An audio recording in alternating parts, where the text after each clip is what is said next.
back with the epic conclusion of Nemesis Reloaded, a story about this psychotic criminal. If you are confused by that intro, just check out the Nemesis playline. Let's go. Okay, so we pick up our story with these two security guards being interrupted from taking their smoke break with the shuriken to the skull. Nemesis was a sneaky bastard, sneaking up behind the other guard and stabbing his head, splitting it in half. He is a savage, but he wasn't done. He picked up their cannon and made sure to announce his presence by blowing off the door. Stepping through it, it was obvious he meant business. This was his last mission under the training of his master, so he had to go all out. He made sure to massacre every single bodyguard sent to stop him with finesse. Heads, legs, everything went flying. Another guard thought he could hang with the big boys, pulling out his ice cannon. He saw Nemesis and both of them opened fire at the same time. But Nemesis didn't come here to play, pulling out his pistol and blasting him right in the middle of his skull. We then see the person who Nemesis was sent here to kill watching all this play out with magic. She could see Nemesis through the mirrors, and he was hungry. Back in our present timeline though, we see Nemesis interrogating the mayor, asking him through false questions with his machine. And he then proceeds to ask him a simple question he wants to know. What happened to my parents all those years ago? Tell nothing but the truth. You could see at the mayor's face, he was scared, but he had no other choice. He exposed himself that him and his fellow cop buddies were coming up in the force and they needed to make a case for themselves so they could get proper promotions. So they framed an innocent couples and made them psychopaths, putting their son in the foster care system. On hearing that, Nemesis leaped and climbed onto where the mayor stood, making the whole world watch as this man confesses to framing his mother and father just to get a stupid promotion. At this point, Nemesis smiles because he knows he is won. His wife, his city. This mayor had lost everything. Nemesis turned off the bomb, but he wasn't done with the mayor. Opening his mother and father's casket, he buried the mayor with them. Nemesis, that's his name. He doesn't forgive. But we all know that's not the fun story. The fun story is happening in the flashback.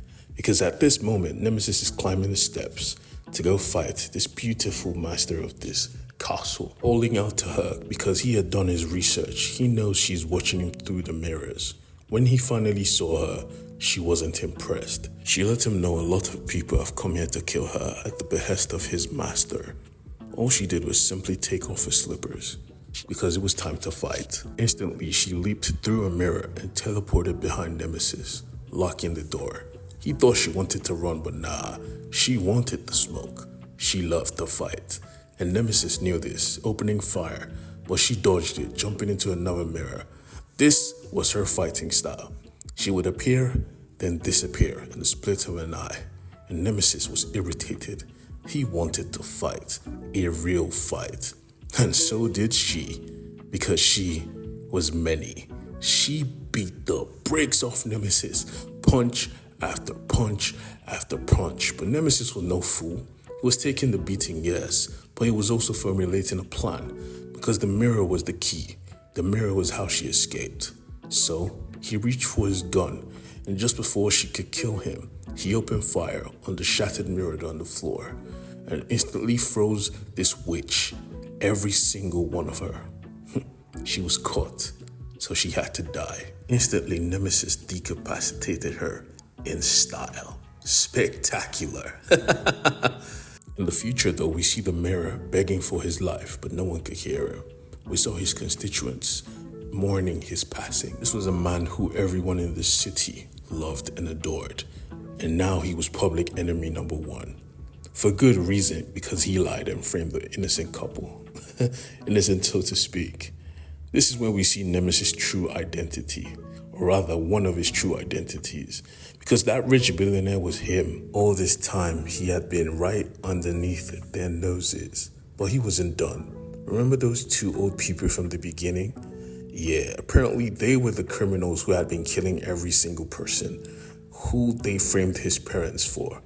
He gave both of them pistols and said, one of you has to kill the other. and the other can come work for me. And yeah, you know who killed who? Women are dangerous. Blasting her husband in the face, she looked at him and said, "It was him or me, boss." And he smiled, giving her his luggage, telling her both of us are going to work well together. In the final scenes of this comic, we discover the truth of this world. After using a skull to open the door, he walked through it, and a bright light shone. Inside of it, he found his master clapping, applauding him, but yet he asked him one simple question: "Do you know the truth now?" Nemesis said yes, for this world was a world filled with heroes, filled with flying men and disappearing women. This was the world of Jupiter's legacy, where heroes were every single where. But in this world, the villains won because they stopped fighting, came together, formed a cult, and killed every single superhero. We see what the owner of this castle was protecting, the only evidence left that heroes existed, the cape of the Superman of this universe. And this person in the helmet, his so-called master, was the leader of this organization. This whole thing was to bring in one legendary killer to be a new member. And Nemesis was in, because his adventures weren't over, they were just beginning. That is the end of Nemesis Reloaded, guys. If you want more Nemesis stories, just let me know in the comments so I could drop the big game. And trust me, y'all ain't ready for the big game, I promise you. Bye.